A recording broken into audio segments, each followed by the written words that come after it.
Assalamualaikum warahmatullahi wabarakatuh. Apa kabarnya anak-anak di rumah? Bu Intan harapkan kalian semua dalam keadaan sehat walafiat. Begitu juga dengan mama papa kalian ya. Semua dalam keadaan sehat walafiat. Dan tetap semangat belajar dari rumah.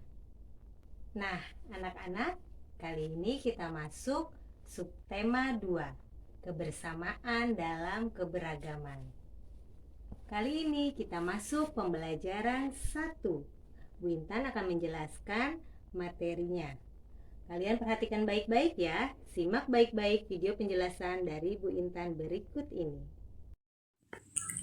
Nah, anak-anak, sekarang kita masuk pembelajaran subtema 2, kebersamaan dalam keberagaman.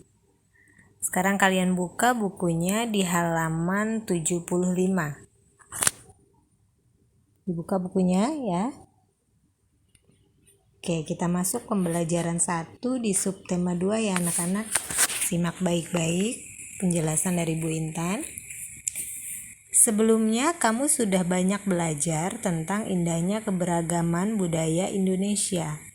Sekarang kamu akan belajar tentang menjalin kebersamaan dalam keberagaman agama.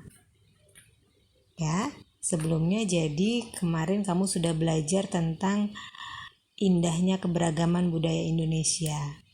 Nah, keberagaman itu banyak ya, ada suku bangsa, agama, musik, tarian dari berbagai macam daerah yang ada di Indonesia. Nah, sekarang kita akan mempelajari tentang kebersamaan dalam keberagaman agama. Oke. Suku, budaya, dan agama yang berbeda tidak menghalangi Udin, Siti, Dayu, Beni, Lani, dan Edo menjalani kebersamaan. Mereka berbagi cerita tentang budaya masing-masing dan saling belajar. Hari-hari mereka penuh keceriaan dalam kebersamaan. Hari ini mereka berkumpul bersama untuk bekerja sama. Ya, jadi Udin, Siti, Dayu, Beni, Lani, dan Edo itu mereka berbeda suku bangsanya. Ya, tapi mereka tetap selalu menjalin kebersamaan. Oke, bacalah teks berikut dalam hati. Oke, baca teks berikut ya. Bu Intan akan bacakan, kalian dengarkan baik-baik. Bekerja sama dalam keberagaman. Edo dan kelima temannya mendapat tugas untuk melakukan percobaan tentang bunyi. Sepulang sekolah, mereka berkumpul di rumahnya. Setiap orang sudah menyiapkan peralatan yang dibutuhkan. Lani dan Siti membawa beberapa kaleng yang sudah dilubangi. Udin dan Beni membawa benang kasur. Mereka berkumpul di halaman depan rumah. Keenam sekawan siap bekerja sama melakukan percobaan. Oke, kita lanjut halaman 76. Saat percobaan akan dimulai, tiba-tiba terdengar azan. Siti dan Udin meminta izin teman-temannya untuk sholat. Teman-temannya mengizinkan mereka untuk melakukan ibadah. Edo meminjamkan ruang makannya untuk digunakan Siti dan Udin sholat. Meskipun Edo beragama Katolik, ia tidak keberatan rumahnya dipakai untuk sholat. Beni yang beragama Kristen, Dayu yang beragama Hindu, dan Lani yang beragama Buddha menunggu dengan sabar temannya beribadah. Keenam sahabat selalu menghargai satu dengan yang lain. Tiba saatnya keenam sekawan melakukan percobaan. Setiap orang menunjukkan tanggung jawabnya dalam bekerja. Tidak ada satupun di antara mereka yang duduk diam atau memberi perintah saja. Semuanya ikut bagian dalam percobaan. Saat Dayu membutuhkan pertolongan memotong benang, Udin datang membawa gunting. Saat Edo kesulitan menalikan benang di kaleng, Siti ikut membantu. Keenam sahabat bekerja sama dengan semangat. Mereka hidup rukun, saling membantu meskipun berbeda agama.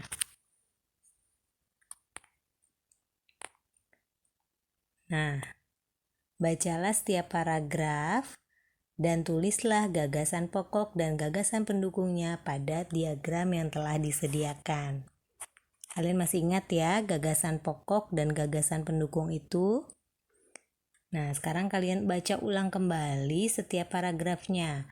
Bacaan ini terdiri dari 3 paragraf. Di halaman 75 ada 1 paragraf. Kemudian halaman 76 ada 2 paragraf. Nah, kalian baca setiap paragrafnya, kemudian kalian temukan gagasan pokoknya dan kalian temukan gagasan pendukungnya. Oke. Kemudian kamu tulis di halaman 77 jawabannya ya. Paragraf 1 gagasan pokoknya apa, gagasan pendukungnya apa. Masih ingat ya penjelasan tentang gagasan pokok dan gagasan pendukung sudah kita pelajari di subtema 1 kemarin. Ya, sekarang kalian cari paragraf 1 apa, kemudian paragraf 2-nya juga apa, kemudian paragraf 3-nya juga apa. Ya. Kalian baca berulang-ulang. Kalian temukan dulu kalimat utamanya atau gagasan utamanya pada setiap paragraf. Setelah ketemu dengan kalimat utamanya atau gagasan utamanya, kalimat yang lain merupakan kalimat pendukung atau gagasan pendukung. Oke, kemudian sambil kalian isi, Bu Intan lanjutkan di halaman 80 ya, atau yang itu nanti kalian isi. Setelah melakukan percobaan tentang perambatan bunyi, Edo dan sahabatnya juga belajar bersama tentang sumber bunyi. Mereka membaca buku yang menyatakan bahwa telinga bisa mengetahui sumber bunyi. Oke, jadi keenam sahabat itu melakukan percobaan tentang sumber bunyi ya. Oke, ayo kita mencoba. Sekarang kita mencoba. Ayo kita membuktikannya dengan melakukan percobaan. Di manakah bunyi? Kita melakukan percobaan sumber bunyi ya. Bunyi itu jadi berasal dari mana? Oke, tujuannya mengidentifikasi sumber dan tempat bunyi berasal, alat dan bahannya yaitu alat musik tradisional setempat, misalnya angklung. Ya. Langkah kerjanya duduklah di kursi dan tutup matamu dengan kain. Mintalah temanmu untuk memainkan alat musik tradisional, misalnya angklung, di sekitarmu. Kemudian langkah keduanya, tunjukkanlah tempat yang kamu anggap sebagai asal bunyi. Berapa kalikah kamu menebak dengan tepat? Nah, jadi coba lihat di halaman 80 gambar. Nanti kalian boleh praktekkan bersama mama kamu ya, atau bersama anggota keluarga yang lainnya di rumah. Jadi kamu menutup mata, kemudian anggota keluarga lain atau orang tuamu memainkan alat musik. Ya, nanti kamu praktekkan di rumah. Jika tidak ada alat musik, kamu boleh menggunakan HP. Nanti kamu cari musik. Nah, kemudian nanti kamu yang ditutup matanya tebak berasal dari arah mana sumber bunyi itu. Ya. Oke, nanti kamu lakukan percobaan seperti gambar ini ya, di halaman 80. Nah, setelah melakukan percobaan, kemudian isi laporan percobaannya ya. Jadi kamu harus melakukan dulu percobaannya. Nama laporan percobaannya apa? Mengetahui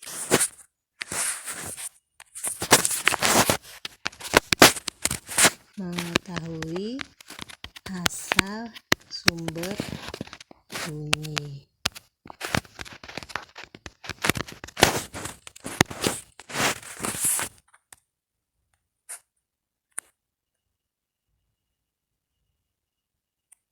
Nah, nama percobaannya itu. Tujuan percobaannya apa tujuannya? Mengidentifikasi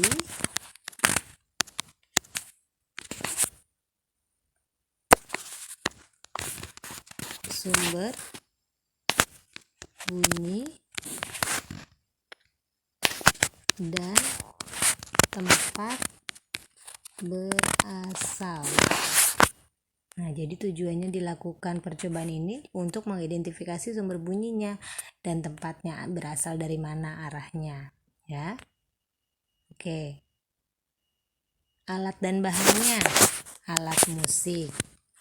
Atau kalau kamu di rumah tidak punya alat musik, kamu melakukan percobaan misalnya menggunakan handphone.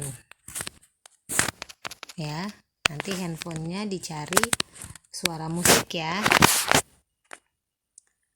Atau boleh juga misalnya alat rumah tangga lain yang bisa menghasilkan bunyi. Misalnya apa? Galon, panci, ya itu juga bisa menghasilkan bunyi ya. Langkah kerjanya, apa langkah kerjanya? Ditutup mata.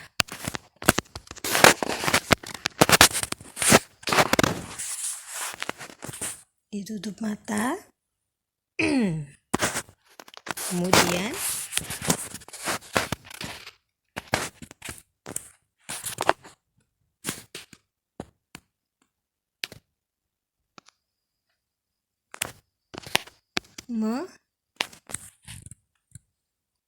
menebak asal sumber bunyi. Kemudian setelah ditutup matanya, kamu tebak asal sumber bunyinya dari mana. Nah, hasil percobaannya apa? Suara terdengar jelas nggak dari asalnya? Atau kamu simpulkan sendiri boleh ya. Kamu tulis hasil percobaannya sesuai dengan hasil kamu mempraktekkan, boleh kamu tuliskan di sini. Nah, kemudian kamu simpulkan apa simpulannya. Ya, paham ya anak-anak ya. Nanti kamu isinya berdasarkan hasil percobaan kamu ya. Ini Bu Intan hanya mencontohkan. Ya. Kalau sama dengan hasil Bu Intan boleh juga ditulis sama seperti Bu Intan. Tapi kalau hasil percobaannya beda, kamu tulis berdasarkan hasil percobaan kamu. Ya. Oke. Indra, kita lanjut ya di halaman berikutnya, halaman 82. Dibuka bukunya. Indra pendengar atau telinga, ya. Indra pendengar itu telinga ya yang bisa mendengar suara atau bunyi. Kita wajib bersyukur kepada Tuhan Yang Maha Esa karena telah menciptakan bentuk tubuh yang paling sempurna.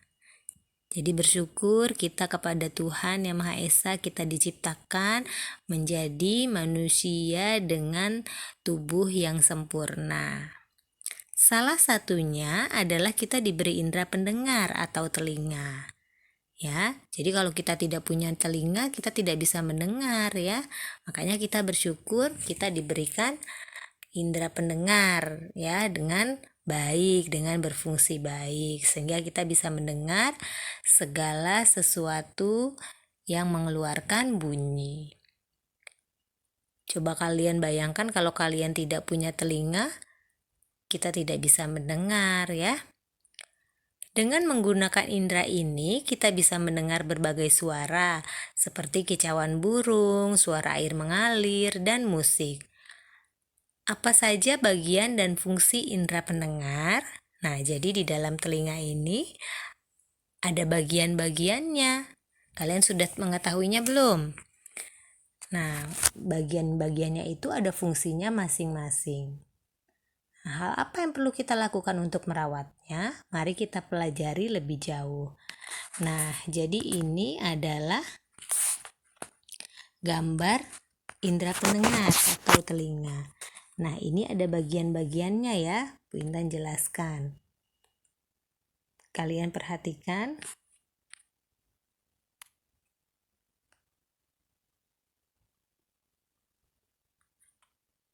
Oke. Di sini ada daun telinga.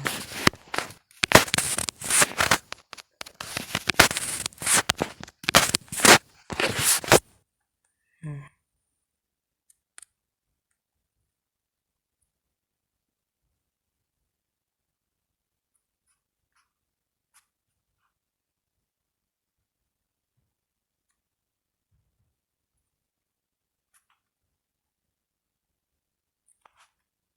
Nah, di sini itu adalah daun telinga.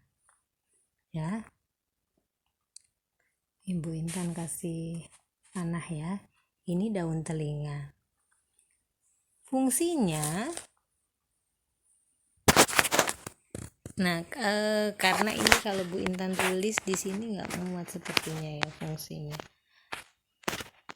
Nanti Bu Intan kasih catatan atau kalian boleh catat, dengarkan Bu Intan ya. Daun telinga fungsinya untuk memfokuskan gelombang bunyi. Ya, dicatat daun telinga fungsinya untuk memfokuskan gelombang bunyi. Oke. Kemudian ada lagi di sini. Nah, ini liang telinga. Liang itu lubang ya.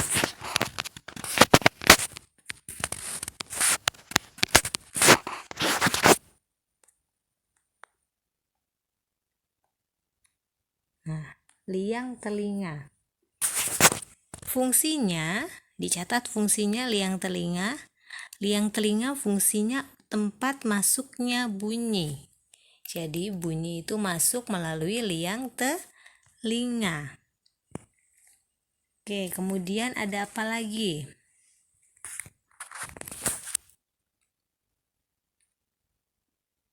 Ada gendang telinga.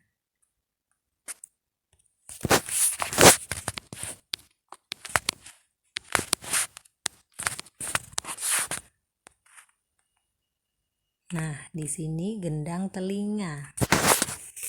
Gendang telinga fungsinya untuk apa? Menangkap getaran bunyi. Ya, dicatat gendang telinga untuk menangkap getaran bunyi. Kemudian ada apa lagi?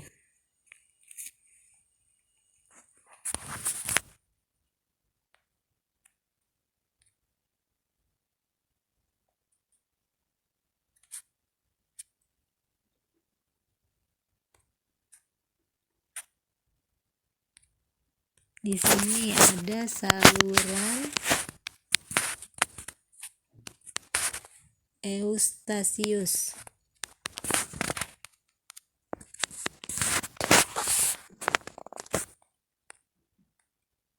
Nah, ini ada saluran Eustachius. Untuk apa saluran Eustachius?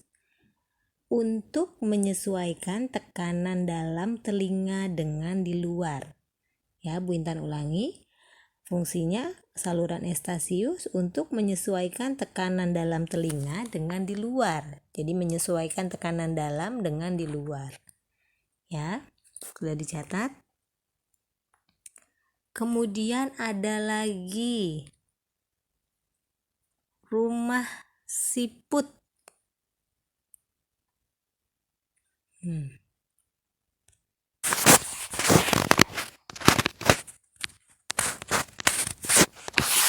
Ini rumah siput. Ya, dicatat fungsinya untuk apa rumah siput? Mengindera getaran suara. Apa? Mengindera getaran suara.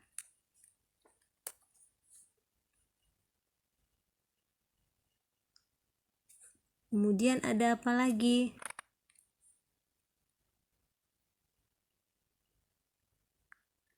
Di sini ada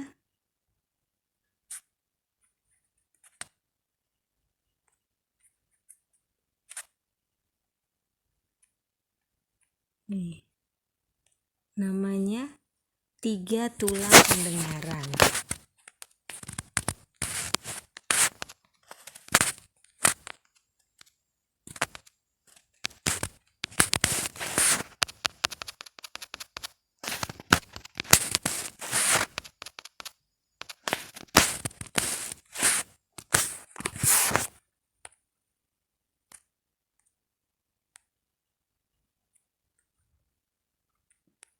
Nah, ini 3 tulang pendengaran.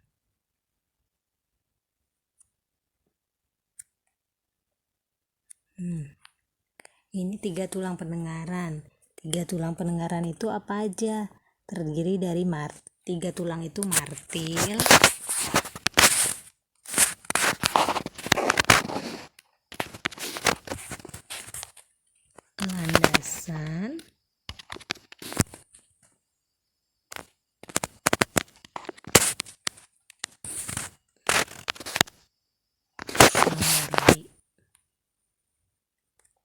Martil, landasan, Sangurdi.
Kelihatan ya.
Nah, oke.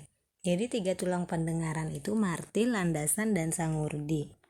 Nah, itu fungsinya untuk memperkuat getaran dari gendang telinga. Dicatat, fungsinya untuk memperkuat getaran dari gendang telinga.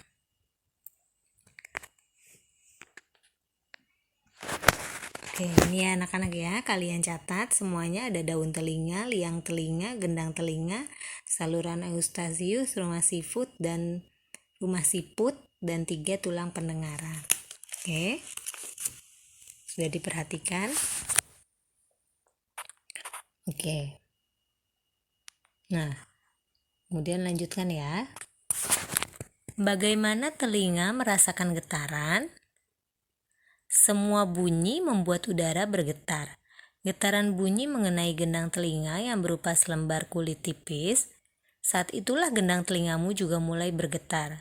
Getaran dari gendang telingamu menjadi lebih besar di telinga tengahmu dan diubah menjadi pesan-pesan listrik di telinga dalammu. Ya, jadi semua bunyi itu membuat udara bergetar. Ya, jadi bunyi yang keluar itu akan membuat udara bergetar. Nah, getaran bunyi yang mengenai gendang telinga itu berupa selembar kulit tipis. Nah, saat itu juga gendang telingamu bergetar. Ya. Apakah kamu pernah mengalami gangguan indera pendengar? Ceritakan. Coba, kamu pernah mengalami gangguan indera pendengar? Ceritakan di sini. Kalau Bu Intan pernah. Pada saat naik kendaraan atau pesawat.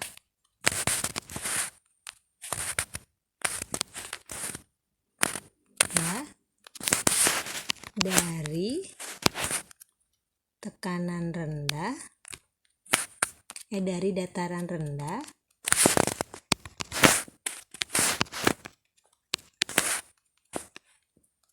ke dataran tinggi. Nah, kalian pernah juga tidak mengalami? Pernah pada saat naik kendaraan pesawat dari dataran rendah ke dataran tinggi. Disebabkan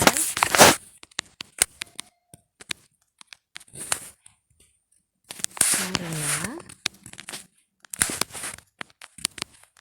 ketinggian udara.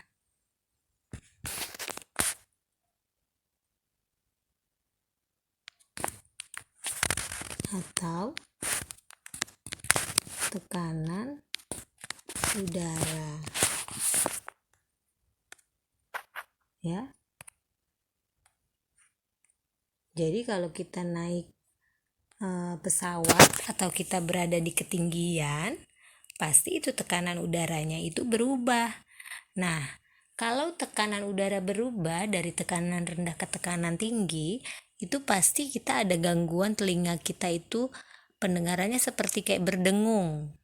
Nah, itu karena tekanan udaranya tinggi sehingga berubah. Nah, kamu pernah tidak mengalami gangguan indera pendengar seperti itu? Pernah tidak merasakan telinganya tuh kayak berdengung? Nah, pasti pernah ya. Nah, sekarang coba kamu tulis pengalaman kamu atau yang kamu alami itu bagaimana? Tulis di sini ya, diceritakan. Oke, kita lanjut di halaman 83, lihat bukunya. Ada gambar. Dengan indera pendengar kita dapat mendengar bunyi-bunyi yang berbeda, ya. Keanekaragaman bunyi yang berasal dari tempat ibadah dapat pula kita dengarkan, misalnya dari masjid. Nah, keanekaragaman bunyi yang berasal dari tempat ibadah itu misalnya dari masjid. Masjid itu sering mengeluarkan suara azan ya, kita sering mendengar suara azan yang melalui speaker yang ada di masjid. Pasti kedengaran sama kita ya di telinga kita. Itulah keanekaragaman dari yang berasal dari tempat ibadah yang mengeluarkan bunyi. Oke. Indonesia terdiri atas beragam agama. Perbedaan yang ada membutuhkan toleransi di antara pemeluknya. Pahamilah teks berikut dan diskusikan isinya dengan temanmu, ya. Jadi karena agama yang ada di Indonesia beraneka ragam, ada 6 agama, kita harus saling toleransi atau saling menghormati, saling menghargai. Oke, dengarkan ceritanya, Bu Intan bacakan. Judulnya Belajar dari Cerita. Pak Burhan selalu memulai kegiatan di kelas dengan berbagi cerita. Bukan Pak Burhan yang bercerita, tetapi anak-anak di kelas yang bergantian bercerita. Berbagi cerita selalu dinantikan oleh anak-anak. Semua ingin memperoleh kesempatan bercerita. Pagi ini, Pak Burhan mengajak anak-anak berbagi cerita seputar hari raya. Sehari sebelum hari Natal, yaitu di tanggal 24 Desember, aku dan keluarga berkumpul di rumah Opa, ujar Edo. Di hari itu, Oma pasti memasak makanan spesial yang jarang dimasaknya di hari lain. Papeda juga menjadi makanan spesial yang terhidang di malam Natal. Kami sekeluarga berkumpul hingga larut malam dan mengakhiri malam dengan berdoa. Nah, kalau di hari Natal pada tanggal 25 Desember, kami sekeluarga pergi beribadah Natal di gereja. Ya. Kalian tahu Natal itu hari raya agama Kristen ya, itu dirayakan biasanya setiap tanggal 25 Desember. Wah, ternyata Hampir sama seperti Hari Raya Idul Fitri ya, ujar Siti. Kami pun di hari Idul Fitri selalu berkumpul dan saling memohon maaf dengan kerabat dan saudara setelah ibadah di masjid, tambahnya. Iya ya, sama seperti Edo pada hari Natal. Saat Idul Fitri juga selalu ada makanan spesial, yaitu ketupat dan opor ayam. Udin menambahkan komentar Siti. Di Bali, menjelang Hari Raya Galungan, seluruh kampung selalu ramai dihiasi oleh penjor atau janur yang tinggi. Kami sekeluarga lebih sering pulang ke Bali menjelang Hari Raya Galungan, agar bisa berkumpul dengan sanak saudara di sana. Sebelum merayakan bersama, keluarga melakukan kegiatan ibadah di pura pada pagi hari, kata Dayu. Ah, semua sudah bercerita. Aku juga mau bercerita, Pak. Boleh ya, hari ini banyak yang berbagi cerita, pinta Lani. Pak Burhan dan teman-teman sekelas tertawa. Tentu saja boleh, Lani. Ayo sekarang giliranmu bercerita, ujar Pak Burhan. Nah, kamu pasti belum pernah mendengar cerita tentang kebiasaan keluargaku di Hari Raya Waisak. Sebenarnya sih tidak banyak berbeda. Ibu dan nenekku biasanya juga membuat masakan spesial menjelang Hari Raya Waisak. Saat ini nenekku yang paling tua, jadi semua keluarga akan datang ke rumahku untuk berkumpul pada hari Waisak. Selain menyediakan makanan untuk keluarga, pada hari tersebut biasanya kami pun berbuat kebaikan bagi orang lain yang membutuhkan. Vihara, rumah ibadah kami pun dipenuhi cahaya lilin dari umat yang hadir untuk menjalankan ritual ibadah di sana. Lani mengakhiri ceritanya. Berbagi cerita memang selalu menyenangkan. Kita bisa belajar dari banyak cerita, juga belajar dari teman yang berbeda, ujar Pak Burhan menutup kegiatan pagi ini. Ya, jadi di cerita ini mereka menceritakan tentang masing-masing kebiasaannya pada saat merayakan hari raya agamanya masing-masing ya. Nah, berdasarkan cerita di atas, jawablah pertanyaan berikut. Ada pertanyaan ya. Ada 3 pertanyaan. Apakah perbedaan yang dimiliki oleh 6 sekawan menghalangi mereka untuk berteman dan bekerja sama? Menghalangi nggak, mereka kan berbeda agamanya semua? Tidak ya. Tidak. Mereka tetap saling menghargai dan menghormati.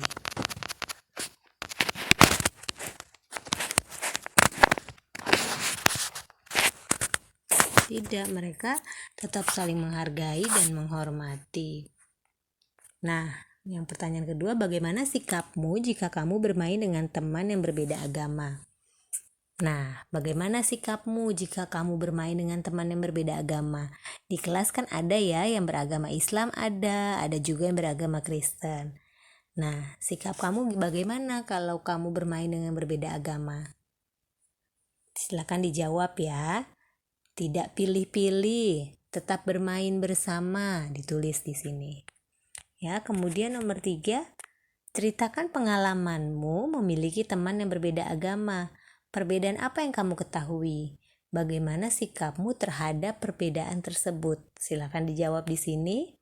Nomor 3, nah kamu ceritakan pengalamanmu ketika kamu bermain dengan teman kamu yang berbeda agama.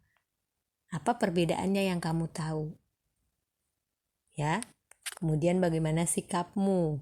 Ya, kamu tulis di sini. Oke, jadi kita tidak boleh memilih-milih teman berdasarkan agama, suku, bangsa ya. Jadi walaupun agamanya berbeda, kita tetap harus saling menghormati, saling menghargai, tetap bermain, tidak boleh membeda-bedakan. Itulah yang dinamakan toleransi. Ya, toleransi dalam beragama ya. Jadi kita hidup memerlukan toleransi ya, di mana saja, di lingkungan rumah, di lingkungan sekolah, itu kita perlu toleransi ya. Oke. Nah, Apa yang kamu pelajari dari kegiatan hari ini? Kita mempelajari apa hari ini? Keragaman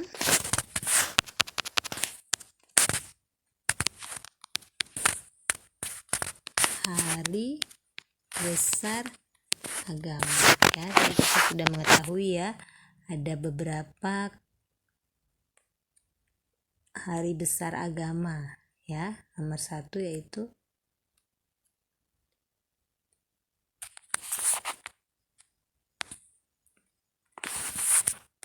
jawabannya keragaman hari besar agama. Oke. Kemudian kita sudah mengetahui tadi ya, agama Islam hari besarnya itu Idul Fitri, agama Kristen Natal, agama Buddha Waisak, agama Hindu Nyepi, agama Katolik juga Natal, agama satu lagi agama Konghucu itu Imlek ya. Nah, kemudian nomor pertanyaan berikutnya, apa manfaatnya bagi kehidupan sehari-hari? Manfaatnya apa?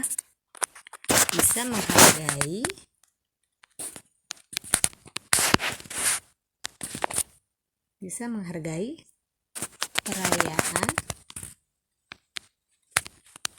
agama lain. Ya, nomor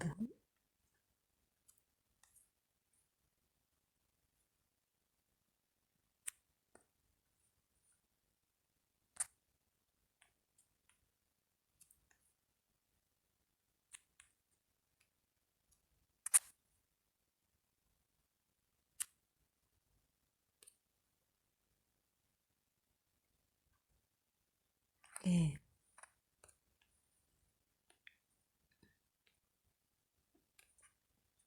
Nomor berikutnya, bagaimana cara kamu mensyukuri nikmat yang telah diberikan Tuhan Yang Maha Esa? Bagaimana cara mensyukuri nikmatnya?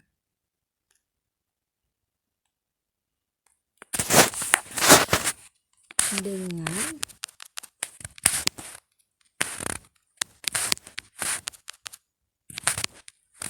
saling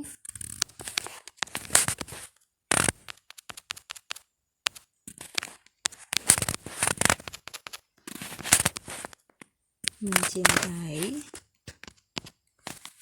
sesama manusia.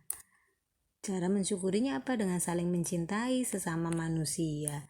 Jadi kalau kita sudah saling mencintai, saling menyayangi sesama manusia, kita pasti akan mensyukuri nikmat yang telah diberikan ya. Kita saling menghargai.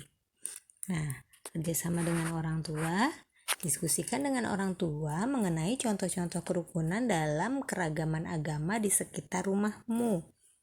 Coba kamu diskusikan dengan mama kamu. Contohnya apa kerukunan dalam keragaman agama di sekitar rumah? Contohnya, kerukunan agama misalnya tidak makan dan minum di depan orang yang sedang berpuasa. Oke. Kemudian apalagi contohnya?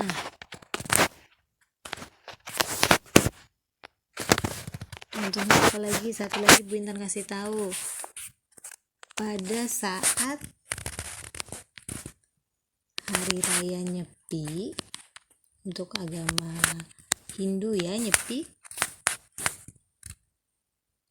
masjid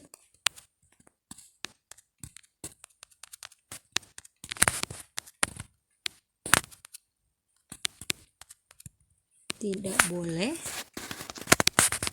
mengeraskan